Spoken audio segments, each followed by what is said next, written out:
Friends மதியம் சாப்பாடு கத்திரிக்காய் முருங்கைக்காய் சாம்பார், ரசம், தயிர், வெண்டைக்காய் ஃப்ரை, மாங்காய், முட்டை. இதில் ஒருத்தர் சாப்பிடல. பாருங்கள் ஃப்ரெண்ட்ஸ்.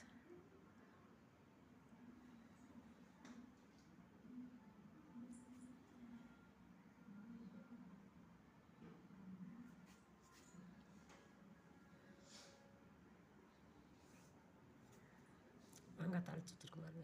வெந்தயப்பொடி, பெருங்காயம் எல்லாம் நுணுக்கி மிளகாய் பொடி போட்டு அப்படி தாளிச்சதில் கொட்டு. வடச்சட்டியில் கொட்டக்கூடாது, தனியாக வச்சு தாளித்து கொட்டணும். அப்போதே கொஞ்சம் நல்லாயிருக்கும் பார்க்குறோம். மிளகு பொடி போட்டு வெங்காயம் போட்டு ஒரு ஆம்லெட் அவங்களுக்கு, பையனுக்கு. பாருங்கள் ஃப்ரெண்ட்ஸ், இன்றைக்கி எங்கள் வீட்டில் லஞ்ச்சு.